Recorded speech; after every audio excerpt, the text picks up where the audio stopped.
Hello, welcome to Digital Farm TV Rural News. I'm Andy Walker. The National Farmers Federation has released its 2013 federal election scorecard, designed to rank the major political parties on responses to priority areas for agricultural policy.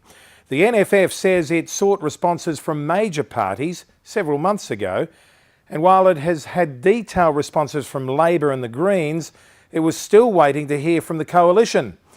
Labor and the Coalition have both shown a commitment to improve trade outcomes and a range of infrastructure initiatives, but the complex and numerous issues affecting the ag industry across the country and across government portfolios remain unaddressed, according to the NFF. A former chair of the Australian Securities and Investments Commission, Tony D'Alessio, has called on the big banks to view farm debts as less of a problem and more of an opportunity.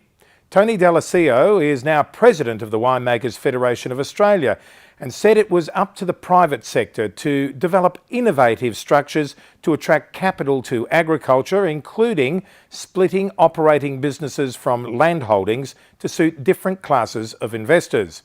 He told The Australian that our economy had to get to the point where the risk-reward from helping and growing the agricultural sector was as good as it was in mining and as it is in other industries. A high-ranking Western Australian government official is under pressure to resign after making a jibe about handing out razor blades to a farmer from a wheatbelt community where there have been 2 suicides this year. Department of Agriculture Executive Director Peter Metcalf made the remark during a meeting in Perth last week to discuss the crisis in the eastern wheatbelt, according to the West Australian. He had subsequently issued a written apology to Narrabeen farmer Murray Dixon. Murray Dixon said his community had already lost an 18-year-old and a 74-year-old farmer to suicide this year. Wool Producers Australia President Jeff Power has warned that Australia's wool industry faces the biggest threat in its history from an explosion of wild dog populations across the country.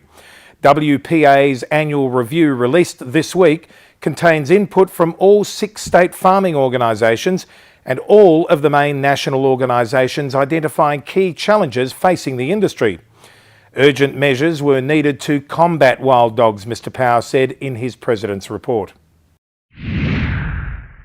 South Australian meat processor Thomas Foods International is seeking to provide better feedback to sheep producers and ensure consumers receive the highest quality lamb on the market.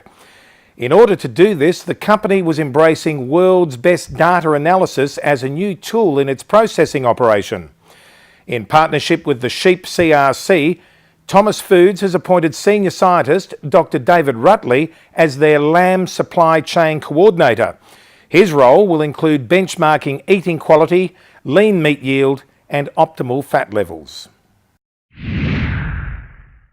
Northern New South Wales grain grower and company director Richard Clark has been appointed as the new chair of the Grains Research and Development Corporation. Mr Clark, who was a GRDC director from 1996 until 2002, will replace outgoing chair Keith Perrott, who has held the position for the past 6 years. In partnership with his wife Barbara, Mr Clark runs an intensive 1,340-hectare grain enterprise at Taloona, where the focus is on summer and winter cereals, pulses and oilseeds. Finally this week, we're back across the ditch in New Zealand, where yet another international dairy food contamination scandal has emerged on the same day as a call by Dairy Farmers Australia for Aussies to cash in on dairy giant Fonterra's worldwide woes. Kiwi dairy producers will have to pay the price for tainted milk powder exported to China by Westland Milk Products, one of their biggest shareholders says. Batches of specialist milk powder shipped to China by Westland were tainted with higher than acceptable nitrate levels from a cleaning fluid. Well, that's it for Digital Farm TV Rural News this week. I'm Andy Walker and look forward to your company again next week. Bye.